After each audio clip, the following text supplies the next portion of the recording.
Good evening, this is Jim Williams with the Hurricane City Tropical Update for October 23rd, 9:15 p.m.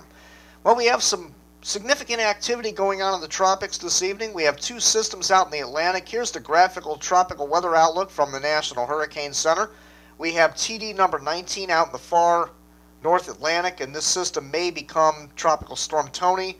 And I think this might end up being the last named storm of the season, although I could be wrong on that, but it looks like this will become Tony and move out into the open Atlantic. But all eyes right now are on Tropical Storm Sandy down here south of Jamaica. This could become Hurricane Sandy by the time it makes landfall tomorrow, and should continue to move north through eastern Cuba and into the Bahamas.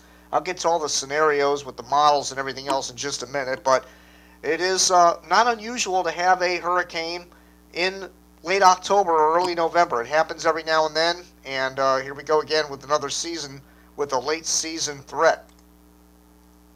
Now, has this ever happened in history? Well, here we are taking every storm that's been within a few days of where Sandy is right now in the general location starting point around this time of the year. There's two storms. The unnamed storm of 1933 did a zigzag pattern over Jamaica, eastern Cuba, Bahamas, and then snaked on out into the North Atlantic without affecting the U.S.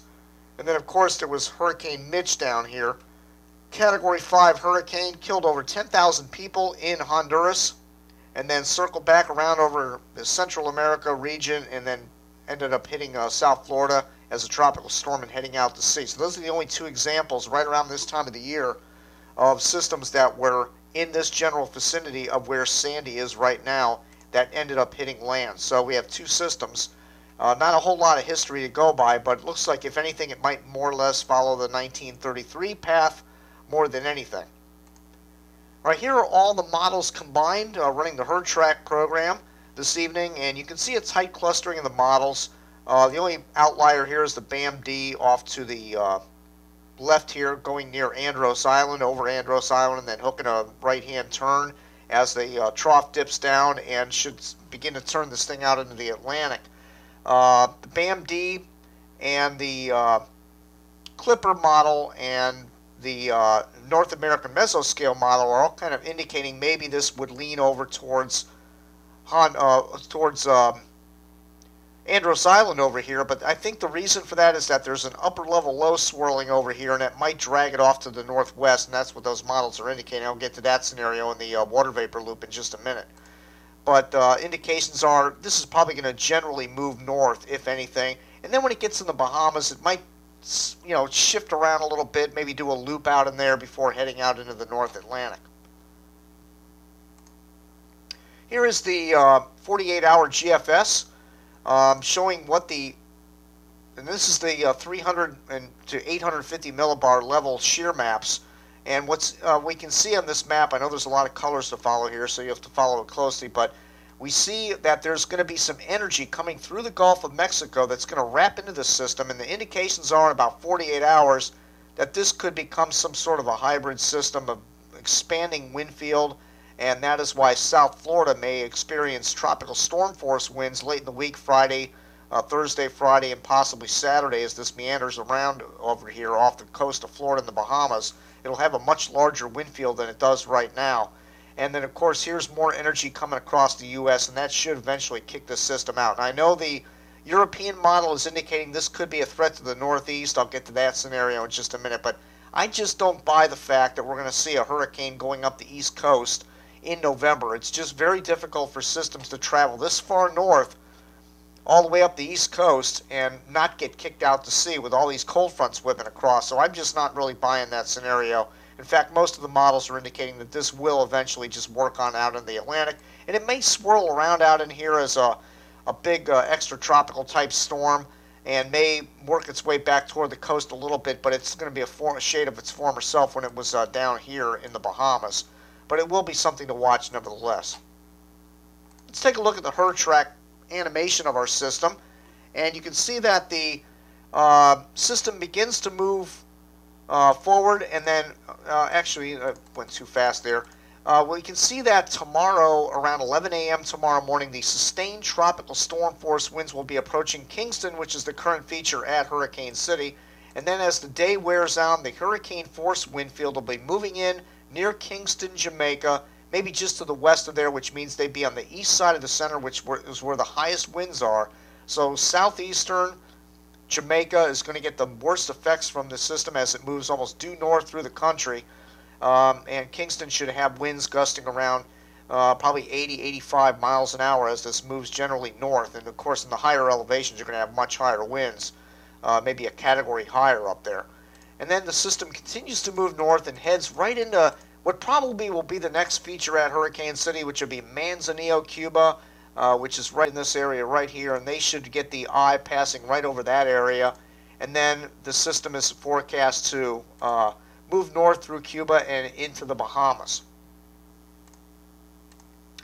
Here's the water vapor loop of what's going on out here, and I want to show you something interesting in this satellite picture because there is an upper level low right here that's spinning near the west tip of Cuba, and some of the models are indicating that this upper level low, if this were to move to the south, which is not really forecast to do, but if that were to happen, it would allow Sandy to make more of a northwest bend before and get very close to South Florida, which is what the no gaps was indicating, before getting kicked out into the open Atlantic. But all indications are that that upper level low is just going to wash out or maybe drift off to the west. And so that's not really going to drag Sandy too far to the west, if at all. It might go north-northwest for a short period of time, but then eventually that trough is going to kick across here and kick this on out. But we'll have to keep an eye on that upper level low in West Cuba. That may bend it to the west just a little bit, probably sometime tomorrow or the next day, probably on Thursday.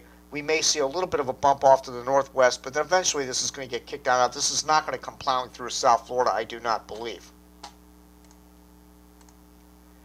All right, here is the best performing model map at Hurricane City, and we can see that the models are tightly clustered, the 5 best performers right over the western Bahama Island chain, probably Grand Bahama, Great Abaco rather, and Eleuthera Island look like to be the areas that may be most impacted by what should be a strong tropical storm Sandy. That's the official forecast from the National Hurricane Center.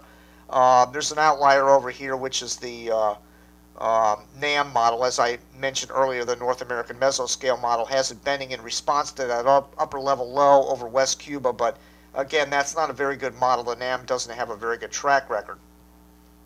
All right, let me switch sources and show you, speaking of track records, which model has performed the best on this storm so far. Well, based on through 72 hours so far, the best model has been the NAM, believe it or not, the North American Mesoscale Interpolated model, which is a model that is the NAM, but it has additional information thrown into it.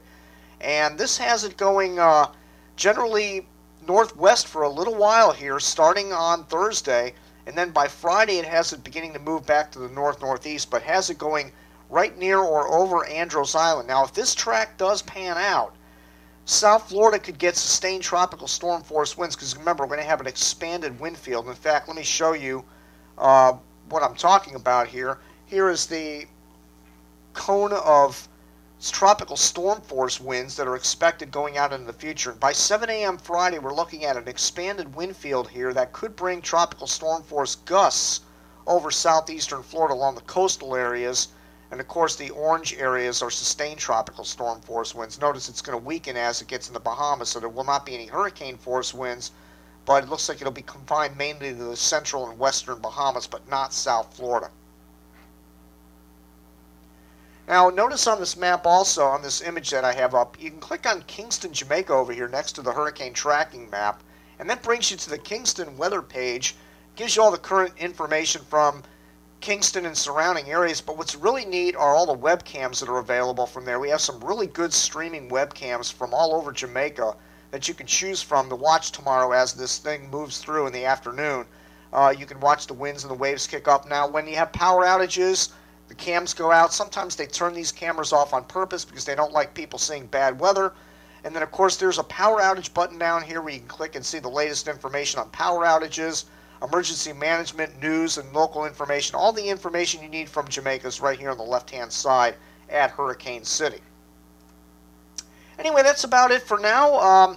The best of luck to the people in Jamaica. Now, our plans for tomorrow, because I have a busy work schedule tomorrow. In fact, I was going to go do this update in the morning, but decided to push it back to this evening because tomorrow's going to be very hectic. But Bill Phillips, my partner on the broadcasting, is going to handle the broadcast tomorrow as this approaches Jamaica. We'll go live with the Hurricane Warning Show. It may not be your standard variety Hurricane Warning Show where we're taking calls and interacting with everybody in harm's way. This will be more of a monitoring type broadcast. And we may or may not archive this based on how much of a significant story this ends up being for Jamaica. But tune in to HurricaneCity.tv starting around probably maybe 11, 12, 1 o'clock to somewhere in the middle of the day. We'll have sporadic coverage, cams, radio feeds, and everything from the affected areas in Jamaica.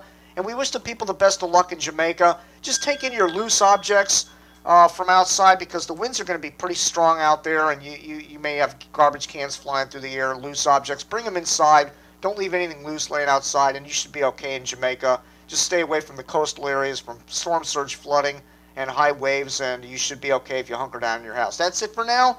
I'll be back in a day or two with an update on Sandy. We'll see what's happening as it gets in the Bahamas, and then we'll talk about the future. How is it going to affect the United States? Is it ever going to affect the United States? We'll get into that in a day or two. That's it for now. Thank you again for visiting Hurricane City.